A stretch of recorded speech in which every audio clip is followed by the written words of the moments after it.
Welcome back to the channel. My name's Brad and this is SuperCoach Pro. Today we're taking a look at my side. Going into the preseason matches, it has changed a little bit just from some of the scratch matches that happened, not the official ones, but Sheasel still remains a lock down the fence. I don't think he'll move out of D1 there. I think he's just going to play really well in the midfield and rotating the forward line really well.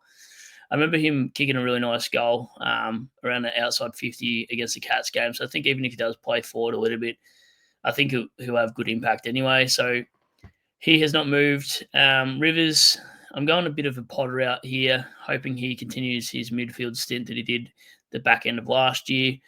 I think he'll be third in line between Clary and Petrarca there. So I'm hoping he's a bit of a breakout. And then Perryman, another risky one, I suppose. Pod again. I probably want to be a little bit more poddish this season than in previous seasons, just to be sort of top 2-3% or bust. So it could really backfire, but I'd rather do that than just be mediocre. Some seasons just feel like you're just with the same pack and you can't make any moves unless you do some drastic changes. So I want to actually start off my side being a bit different to every other cookie cutter side per se. Perryman, maybe 50-60% CBAs. I'm not expecting him to be a keeper. It would be nice, but I think he can almost average around 100 anyway. And then on his buy, flip him over to somebody else. We've just got enough trades that it's almost like a fantasy structure anyway, in terms of what we can do with our team. So I'm not worried about how many keepers I have in total, in case I get that in the comments. And then Mills, I think he's probably got more potential big keeper than Rivers and Perryman, to be honest, just because we know what he's done in the past. Cox has said he's going to play midfield. And he also hasn't moved from my back line since the picker came out in December or January, whenever it was. Jacob Blight, I know Bolter will come back. I can't see Cozzy playing with Bolter and Blight, so I think Blight should have enough intercept scoring for him to be like an 85 kind of guy. And I just think he's a pretty safe pick. Not a run and carry guy, but I think there'll be a few spike scores enough to get him to 400k for then him to be chopped. Sutherland, I think he's a second-year breakout, I believe. High enough draft pick, or good in a pracky match. He was 2% before that game. I did have him in and out anyway before that, but it looks like he might be best 22 there. Chevalier and Allen, they're on the bench. A bit of an expensive bench to have, to be honest, but I think we sort of need to pay up for rookies at this stage by the looks of it. Onto the midfield now. Bont and Butters really haven't changed. Sarong's more of a bit of a tag threat potentially. I think he'll still score well. Butters, I'm pretty confident with the early fixture that they've got, and Bont, I just think he's one of the main guys in the midfield, obviously. So I think he's a pretty safe guy. And even if he does drop 50 to 100k, how are you going to afford this bloke in round 8? Going to miss all his big scores by then anyway. So I just don't want to be a non-owner of Bonds anyway, especially when he's so highly owned that you'll be missing those big captaincy scores. And then you got to worry about Dacos, Sarong, those kind of players matching him. We know Bont can go like 180 plus. He's got the ceiling for it. Butters speaks for himself. Bit of a breakout year he's been having. Like, he's just such a good player to watch.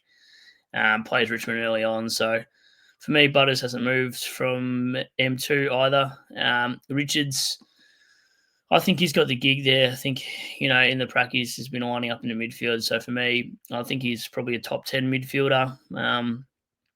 Willing to risk it. I know it's probably not the greatest having two players in one line from the same side some years, but I think just Richards has got a lot of value and can do what most others can in that midfield. And for 100k cheaper, I think he can match it with Lockie Neal and players like that potentially. Excuse me. Peatling, I think he's not 22% of sides. I just think he can produce 90s and be a high enough flip guy for his buy. So I think he's perfect M4. Clary, I still don't have in the side. Like I said, he's coming in out of my side a couple times, but I just really want to see it and be sold on the pick. I don't really want to be with the pick just because everyone else is going with him. I'd almost rather Chera. I know he's got worse buy being the round 12 one, but yeah, for me, I I just can't work out a guy that's 450k in the midfield right now, just with the expensive rookies that we're having to bring in for job security. And then, yeah, O'Driscoll played really well. I think he's one player we're sort of looking at. And yeah, he just sort of made a statement in that All Stars game. So yeah, for me, he's almost a lock. I think he can probably do 70s. He's 22 years old. Surely it's a bit of a breakout. He had a good Waffle Grand Final as well. So we go there. And then Jagger Smith, yeah, it speaks for himself. Tejas, breakout. Surely, I think he had like 31 touches in that pracky against the Dogs, so should be okay. Ashcroft, Sheldrick, Nevitt, and Sard should be just about locks, you'd think. Sheldrick's, we're not really sure about his job security. Ashcroft, we know, might play a little bit forward, but surely gets midfield stints. And Nevitt played like 74% CBAs against the Dogs, so should be interesting watch for Nevitt. I think his ownership will go to about 20% by the time round one starts. Hopefully he's not sub, because we know Chris Scott does kill rookies every now and then for that reason. Onto the ruck. Another decent pod in Meek. Cherry, I think, is just a good VCNC. I can't see myself starting without Cherry. And Meek, yeah, just the early fixture for his ruck matchups look really well. Enticing for me. And then Boyd at the R3 position. Horn Francis, yeah, I think we're overthinking this pick. I think we just pick him, as Steve and I was saying on the stream the other day. Particularly Steve reckons it's a bit of an overthinking of that pick. Like, may as well just lock him in. We know he's going to be top six, and even when he played, 35% forward time, he's still averaging around 100 anyway. So if they're giving him more midfield, it's only going to go spike his score anyway. So maybe that 105, 110 mark potentially. Hopefully he's got the tank for that. And the early start of the season, I think he will. It might be the back half that he drops off a little bit.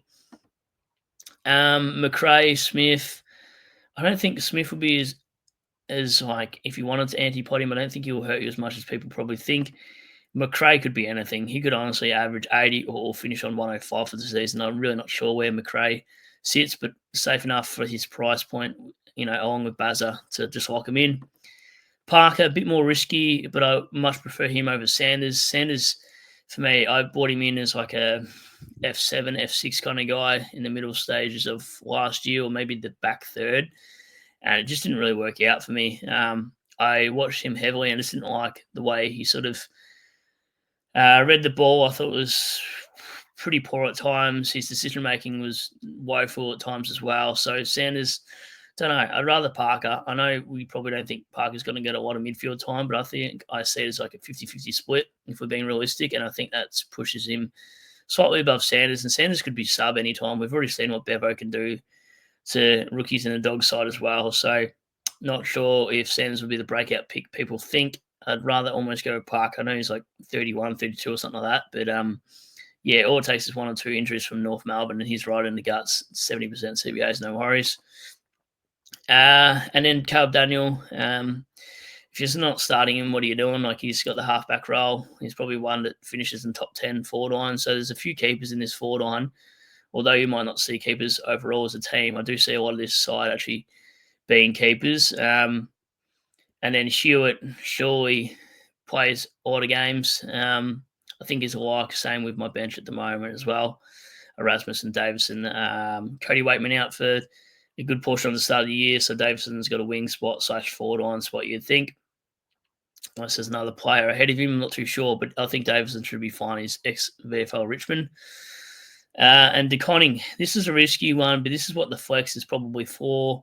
A guy that has a ceiling. If he's in a ruck line, yeah, great, but if he goes down back for halves, I'm kind of going to be stuffed here, but I'm willing to risk the flex spot to be anybody at this point. There's not too much coin I've got to throw around at that flex spot anyway, even if I did change the flex, but we're hearing that he's been training all preseason as a ruck. Stanley is pretty old now, and their other ruckman, Conaway, or whatever his name is injured at the moment, so it could be a pick. I mean, people were seeing this as a breakout last year, but maybe this is the way that actually falls, and it's actually this year you're meant to pick him. Really hard to tell the flex because no one around that price that I can really pick that entices me. Maybe a Shy Bolton with the high ceiling, low floor you could go with at that price. Dylan Shield taking kickouts and playing halfback. That's a potential one I could also use if I see something I like over the preseason games there. Not too many other players I feel like risking it with, to be honest. So yeah, that's the side for now. It probably will change here and there, but my locks in this side anyway, in case you are wondering, it's Sheasel, Bont, Butters, Cherry. They're the main four I haven't changed out of my side. All the rest have probably changed. Bearing that forward line like McRae, Smith, Parker, Daniel, those four have pretty much stayed the entire time. Horn Francis hasn't, but after that game we just saw on the weekend, it definitely has changed my mind not to overthink the pick and just pick him. So thanks for watching. I'll be doing some more content coming up. I just haven't had my computer working for the last month. There's something wrong with the webcam there, so actually using the missus computer at the moment instead. So hopefully I can get that up and running and get some more content. I'll still do my preview and reviews every week, of course, and then Sunday night live streams. Hopefully I have a laptop working by then. If not, I'll just have to borrow hers for the meantime. So thanks again for watching.